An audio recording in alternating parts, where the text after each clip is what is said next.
பயந்து நடுங்கி விடவிடந்து கை கால் அந்த குழந்தையை தூக்கி தோளில் போட்டுக்கொண்டு அந்த குடுமையை எடுத்துக்கொண்டு அவன் தாய் தந்தை இருக்கும் இடத்திலே மெல்லமாக நடந்து செல்ல அவர்கள் பார்த்தார்கள்.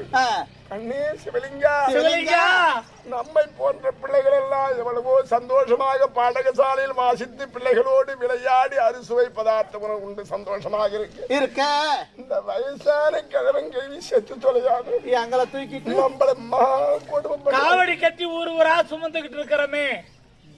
இது என்னைக்குதான் இவங்க துறையின் பேர்ல வருத்தமாடா கண்.